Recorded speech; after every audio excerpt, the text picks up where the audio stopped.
wabarakatuh. Perkenalkan, nama saya Trivika Nanda Petabuga, asal kelas 2A dengan NPM 7420122060. Di sini saya akan mereview kembali pembelajaran mata kuliah Hukum Pidana pada hari Senin tanggal 3 April 2023 yang disampaikan oleh Ibu Profesor Dr. Hajaini Nuraini, SMH, dan dosen pendamping Bapak Dr. Muhammad Rendi Aridayandi, SMH, mengenai lanjutan dari bab 4, yaitu tentang sebab akibat atau kausalitas, di mana terdapat 3 teori dalam bab ini atau bab sebab akibat atau kausalitas. Yang pertama yaitu ada teori conditio sine qua non atau disebut juga dengan teori ekivalensi atau disebut juga dengan teori syarat mutlak.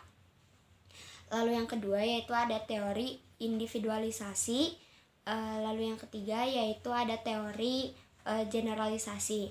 Teori conditio sine qua non ini yaitu di mana tiap syarat adalah sebab dan semua syarat mempunyai nilai yang sama. Karena apabila satu syarat tidak ada, maka akan berakibat lain. Lalu ada kekurangan dalam teori ini, yaitu terlalu melihat peristiwa yang membentang ke belakang, di mana peristiwa tersebut terlalu tidak dapat mendapatkan satu poinnya. Lalu yaitu yang kedua ada teori individualisasi, di mana mengadakan pembatasan antara syarat dengan sebab secara pandangan khusus. Lalu dalam teori ini lebih berfokus pada pengambilan pendapat sesudah kejadian. Lalu yang ketiga yaitu ada teori generalisasi, di mana teori ini lebih melihat peristiwa dari sebelum kejadian. Lalu teori ini harus dicari sebab yang sama. Lalu yang ketiga yaitu dari teori ini, ukuran dari teori ini adalah keadaan atau kebiasaan sehari-hari. Contoh dari beberapa teori di atas yaitu ada contoh dari teori individualisasi, di mana pengambilan pendapat sesudah kejadian. Contoh teorinya adalah ada seorang asisten rumah tangga yang bekerja di suatu rumah, namun asisten rumah tangga tersebut lebih bersantai-santai dalam mengerjakan tugasnya.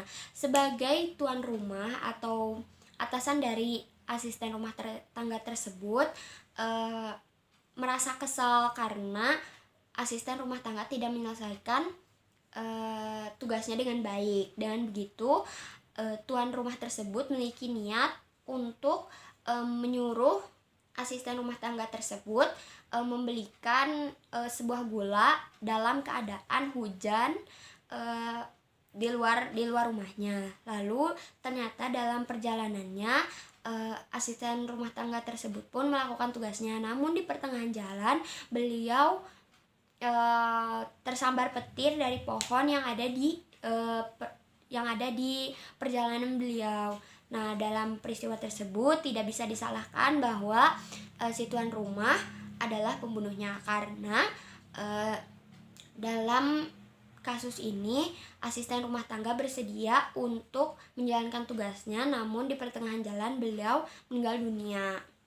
Lalu contoh dari teori generalisasi yaitu di mana ada seorang pemilik pabrik jerami atau pupuk, yang dimana setiap kebiasaannya jerami yang telah digunakan akan ditumpuk lalu dibakar. Namun suatu hari ada seorang pencuri yang mencuri di kampung pemilik pabrik itu, lalu bersembunyi di jerami tersebut tanpa mengetahui bahwa jerami tersebut biasanya akan dibakar.